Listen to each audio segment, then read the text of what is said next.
Hi, my name is Just Queen Wells. Welcome to my channel. Those of you who are new, don't forget to like, comment, and subscribe so that you will know every time that I upload a video. Those of you who have come back to see what I've been up to and want to see segment 2 of how to purchase a home, just keep on watching. Okay guys, so if you looked at segment number 1, you would have been reviewing your credit and your income. Today, we're going to talk about how much house can I afford? So we know we're working on some things. If you have some derogatory credit, we already set those things up. We have a credit counseling service that's helping us pay those off. We have all our income together, bankruptcy papers and all that good stuff. We've made a folder where we can put everything. We know it's accessible and right at our fingertips. So today we're going to be talking about, that dream house that we want.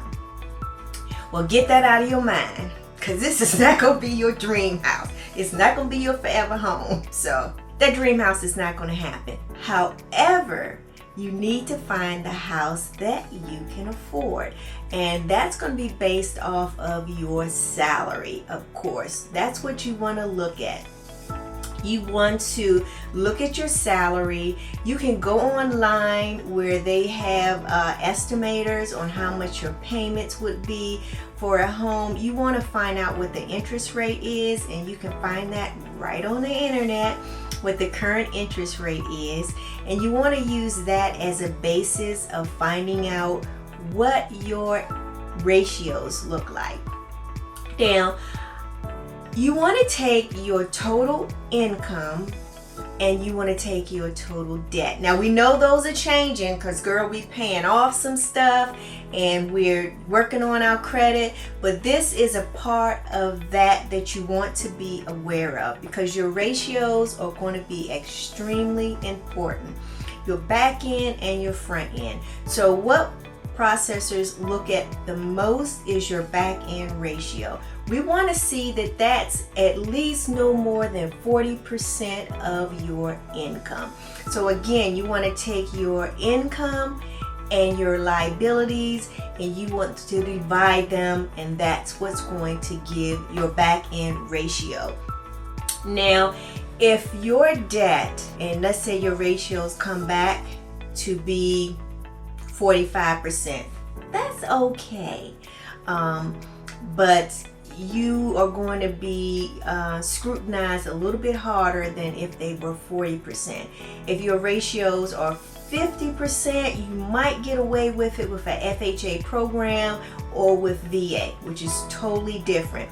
Those programs are going to require some additional items as well. So what you want to look at is what your back end ratio really means, because we're already working on our credit. Now, if we need to, you have that some residual income, you want to go ahead and start paying off some of those credit cards. I always say you want to look at those. What you want to do is to go in and look at your ratios. So you want to take how much income you make and you want to divide that by your liabilities. That's going to give you your back end ratio.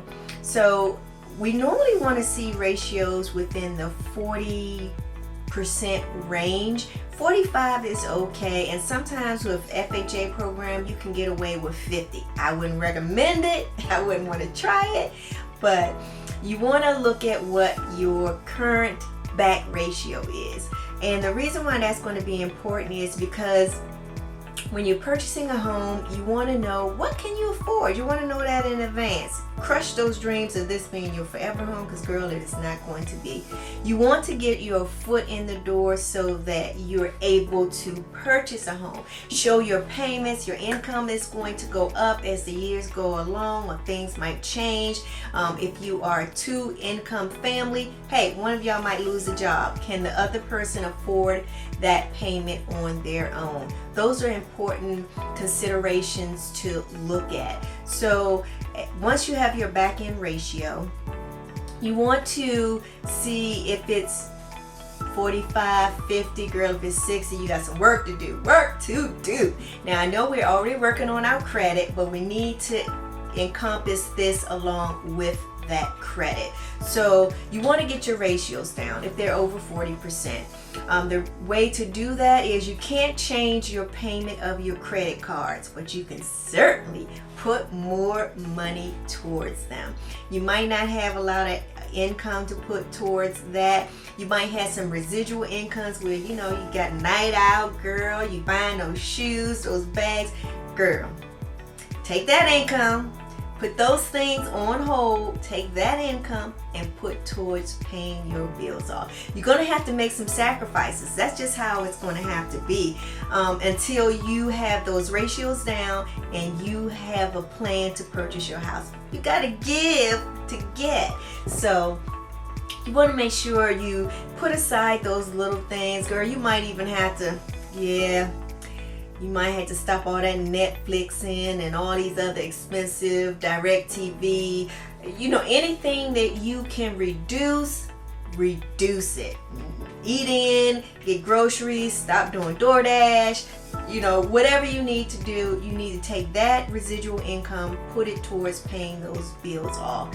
Now, once you have them paid off, you're good, because when we pull your credit report, it's going to show that those were paid off ahead of time. So we're not going to worry about it unless it's within that same 12 months. If you're making regular payments and just adding those payments to those regular payments, don't worry, it'll show up on your credit report.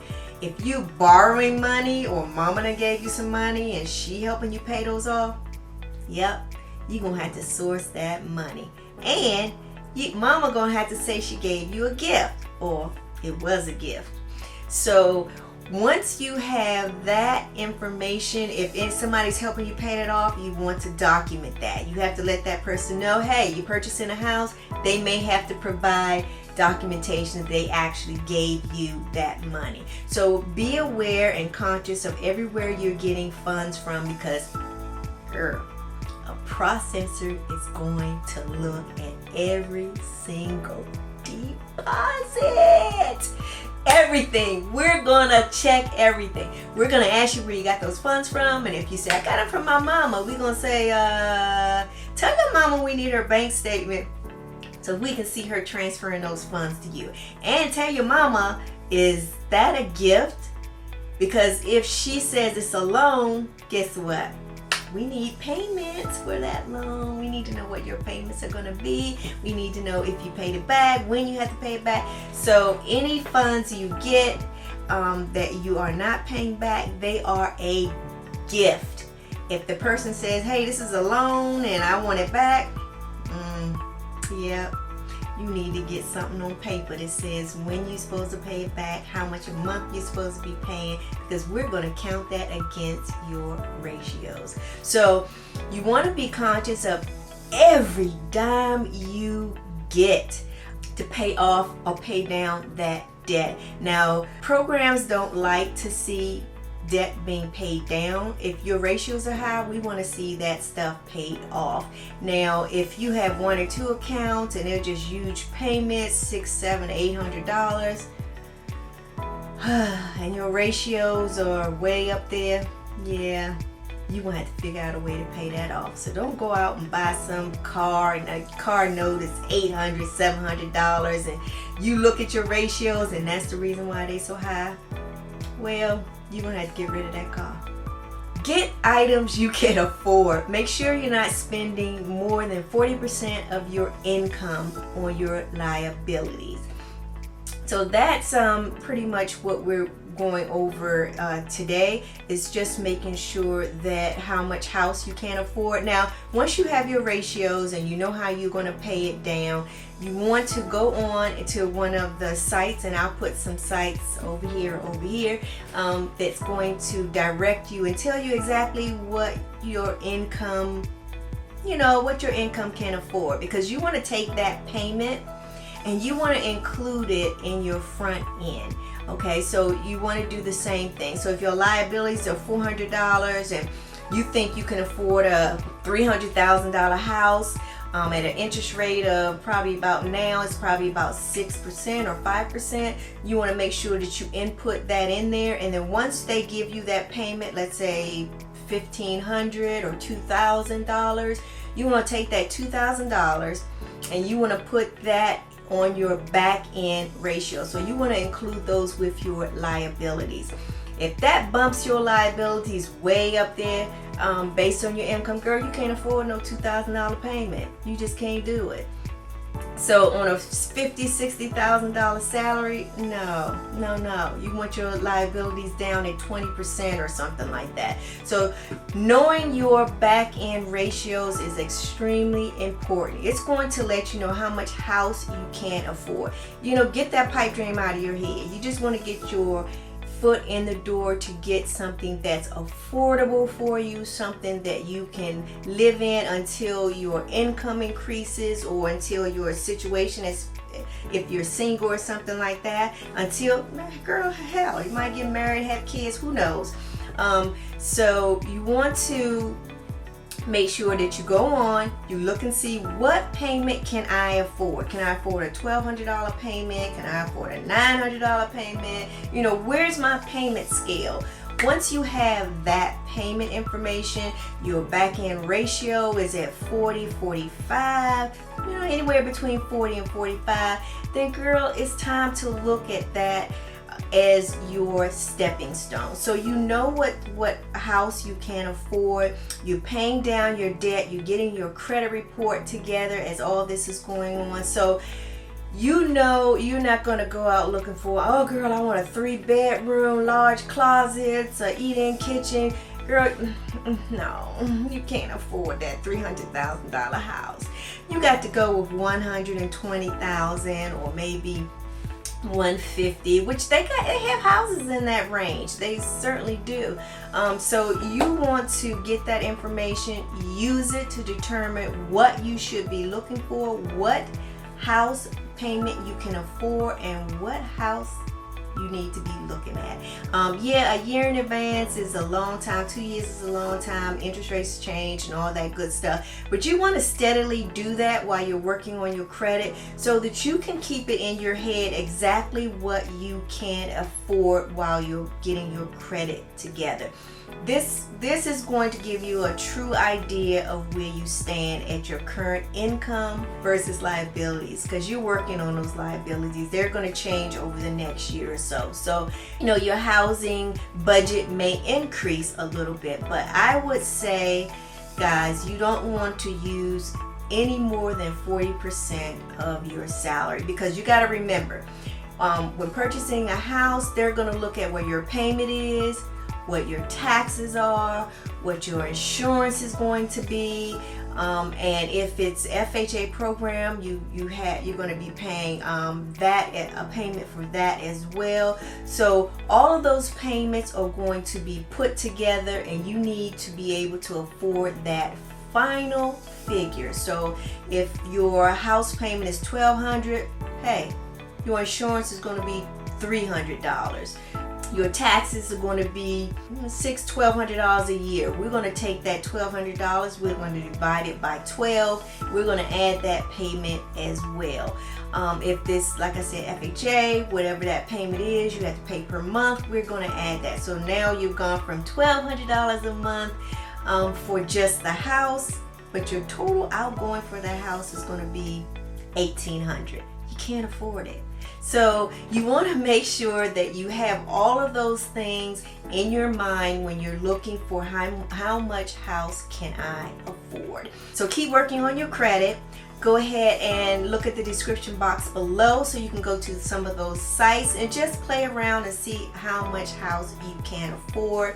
And then just, start looking at areas. What areas have housing that you can afford? Can I afford a condo? Can I afford a new build? Do I have to look at a used house? You want to, of course, be in the areas that you want to be in, but girl, don't fool yourself. If you can't afford Scottsdale, don't look in Scottsdale. Look in Tempe, look in Mesa, look at more affordable housing. You might want to even look at houses that are being sold by HUD. That's a whole different ball game, but girl, sometimes. So those are the housings you need to look at as far as being able to afford them. Those type of things you need to have in mind as far as where, how much, and what your ratios are. So, and which area, of course. So once you have that in mind, have fun just looking around, dreaming about that first home. Make sure you're continuously working on your credit and paying down some of that debt to get your ratios in line. So that's all I have for you. This is segment number 2. Next segment, we are going to be talking about the programs and the closing costs, all those good things that are going to help you purchase that new home. So thank you so much for watching. As always, guys, I love you. Take care.